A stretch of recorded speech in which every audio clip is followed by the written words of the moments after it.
दोस्तों आज का ये वीडियो बिल्कुल अलग है। एक दूसरे पर्सपेक्टिव से बनाया। देखिए हर एक वीडियो का अपना सेपरेट मकसद है।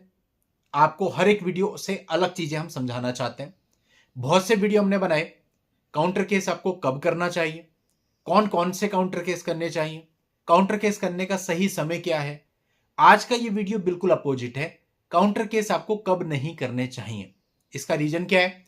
क्योंकि बहुत सारे लोग क्या कर रहे हैं आज के समय पे, काउंटर केसेस करके अपने लिए मुसीबत खड़ी कर ले रहे हैं।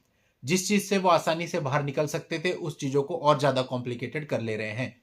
तो आपको मैं कुछ चीजें आज के इस वीडियो में बताऊंगा जो आप सुन के खुद डिसाइड कर सकेंगे कि आपको काउंटर केस करने हैं या नहीं करने हैं, और करने हैं तो कब करने हैं, और अगर नहीं करने और आप कर देते हैं तो आपको क्या नुकसान हो जाएंगे। तो दोस्तों आखिरी तक वीडियो में बने रहना। वीडियो बहुत ही प्रैक्टिकल है और आपको बहुत कुछ सिखाएगा, समझाएगा।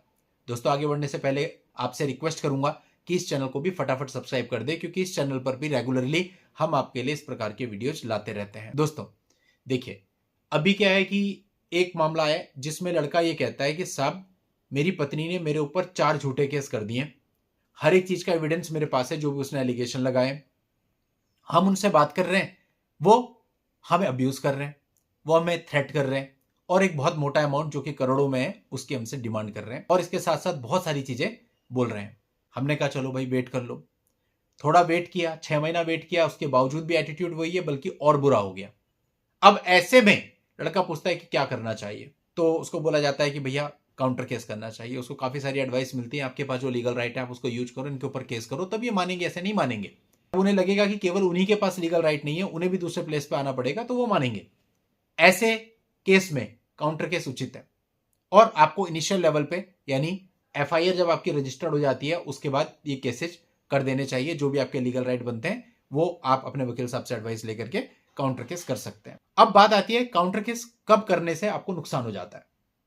दोस्तों आपकी पत्नी ने आपके ऊपर एक मेंटेनेंस का केस किया, ठीक, 125 सीआरपीसी जिसका नया नाम 144 बी एनएसएस है। ये एक केस आपके ऊपर हो गया जिसमें वो अपना भरण पोषण मांगती है। अब इस केस को चलते हुए 2 से 3 महीने हो गए। आप किसी से कंसल्ट करते हो कि साहब मैं भी चाहता हूं कि मैं उसके ऊपर काउंटर केस करूं। तो ऐसे मामलों में हम पूछते हैं कि भाई आपके ऊपर टोटल कितने केस चल रहे हैं। बंदा कहता है एक ही केस है। वो कौन सा है? मेंटेनेंस का है। तो ऐसे में हम सजेस्ट नहीं करते कि काउंटर केस करें। आप एक ही केस है, खत्म हो जाएगा, कोई इतनी बड़ी बात नहीं है, मेंटेनेंस का ही केस है। अगर थोड़ा सा तरीके से चलें, जितना एनर्जी जितना एफर्ट आप काउंटर केस पे लगाओगे उतना एफर्ट आप इस चीज पे लगाओ कि इस केस को जल्दी कैसे खत्म करें और कम से कम मेंटेनेंस कैसे हो। या अगर परिस्थितियां ऐसी हैं कि मेंटेनेंस खत्म हो सकता है तो खत्म कैसे हो, वो ज्यादा बेहतर है।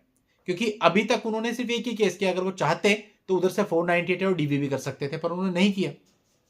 बट अगर आप अपनी तरफ से अननेसेसरी आप कोई केस करते हो कि भाई उन्होंने एक किया मैं भी एक कर दूं, तो फिर डेफिनेटली क्या होगा कि जो केसेज उन्होंने नहीं किए वो उन केसेज को भी आपके ऊपर कर देंगे, और आप फिर पहले से ज्यादा फंसा हुआ महसूस करोगे। तो ऐसे में जब सिर्फ लड़की ने एक केस को आपके ऊपर दर्ज करा रखा है, मैं आपको सजेस्ट नहीं करूंगा कि आपको काउंटर केस करना चाहिए, बल्कि आपको उस केस को निपटारे पर सारी एनर्जी लगानी चाहिए। क्योंकि लकीली आपके ऊपर एक ही केस है, जबकि लोगों के ऊपर 4-4 5-5 केस होते हैं। तो इस परिस्थिति में काउंटर केस कभी भी अच्छा नहीं रहता है। अब एक परिस्थिति यह आती है जहां पर दोनों पार्टीज के बीच में किसी भी प्रकार का कोई केस नहीं चल रहा है, केवल थ्रेटनिंग और अब्यूसिंग और ये सब चीजें चल रही हैं, डिस्कशन हो रहे हैं, हॉट आर्ग्यूमेंट्स हो रहे हैं, ये सब हो रहा है। अब ऐसे में लड़का पूछता है कि सर क्या मैं अपनी तरफ से पहले ही काउंटर केस कर दूं? ऐसा बिल्कुल भी भूल के भी मत करना, क्योंकि धमकी वाला दौर हर केस में होता है। धमकी का मतलब यह नहीं है कि आपके ऊपर जो धमका रहे हैं वो हो ही जाएगा। बहुत से मामले हमने ऐसे देखे जहां लड़की 2-2 साल से अपने मायके रह रही है, धमका बहुत रहे हैं, लेकिन केस कभी कोई नहीं किया। ऐसे में आपका भला हो गया ना। अब आप अननेसेसरी उनकी धमकी से परेशान होकर अपनी तरफ से मूव करते हैं, तो इससे पहला तो ये होगा कि सबसे पहले वो आपके ऊपर जितने भी 3-4 केस कर सकते हैं वो सारे कर देंगे। आप बहुत बुरी तरह से उलझ गए, फिर आप और काउंटर करिए उनको वो करने के लिए। सेकंड, जो आपने काउंटर केस किया उसके कंटेंट की जब उनको जानकारी होगी, तो उस कंटेंट में हर एक चीज का जस्टिफिकेशन बना के वो आपके ऊपर एफआईआर दर्ज करवाएंगे, पूरी लीगल एडवाइस के साथ, जो कि आपके लिए फिर और मुसीबत बन जाएगी। जनरली जो एफआईआर होती है उनमें कुछ होता नहीं है, लेकिन जो आपका काउंटर केस है वो भी बेकार हो जाएगा और उनकी एफआईआर और स्ट्रांग हो जाएगी और आपके ऊपर 3-4 केस भी चलने लगेंगे। तो ऐसी परिस्थिति में जहां लड़की ने अभी तक, वाइफ ने अभी तक कोई भी केस आपके ऊपर नहीं किए, वहां पे आपको काउंटर केस नहीं करने चाहिए, बल्कि आपको वेट करना चाहिए। जितना समय बिना केस के निकल जाएगा उतना आपके लिए बेहतर है। तो इन शॉर्ट आप ये कह सकते हो काउंटर केस कब करना है, कब नहीं करना है, हर एक केस की परिस्थितियों पर निर्भर करेगा। अभी भी मैंने जो आपको बताया ये केवल कुछ एग्जाम्पल्स हैं, लेकिन ये एग्जाम्पल हर एक चीज पे एज इट इज लागू हो जाए ऐसा भी जरूरी नहीं। तो यानी हर एक केस में कुछ ना कुछ तथ्य, कुछ ना कुछ फैक्टर्स, कुछ ना कुछ चीजें ऐसी होती हैं जिसको आपको समझकर ही काउंटर केस करने चाहिए। जैसे होता है ना, मेडिसिन तो केमिस्ट वाले पे भी अवेलेबल है, लेकिन आपको सजेस्ट किया जाता है सेल्फ मेडिकेशन ना करें, पहले आप एक बार डॉक्टर से सलाह ले लें, उसके बाद ही कोई मेडिसिन यूज करें। तो वैसे ही यहां पे भी है, अगर आप ऐसे ही कुछ भी कर देते हैं केवल ये जान करके कि हम कर सकते हैं, तो गलत हो सकता है, क्योंकि जो चीजें बताई हैं ये जनरलाइज है और आपका केस स्पेसिफिक है।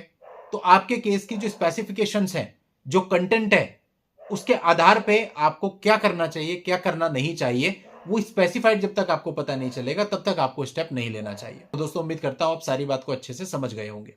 आज की इस वीडियो में इतना ही। नेक्स्ट वीडियो में नई जानकारी के साथ मैं आपसे फिर मिलता हूं। तब तक के लिए good bye and thank you for watching. Take care.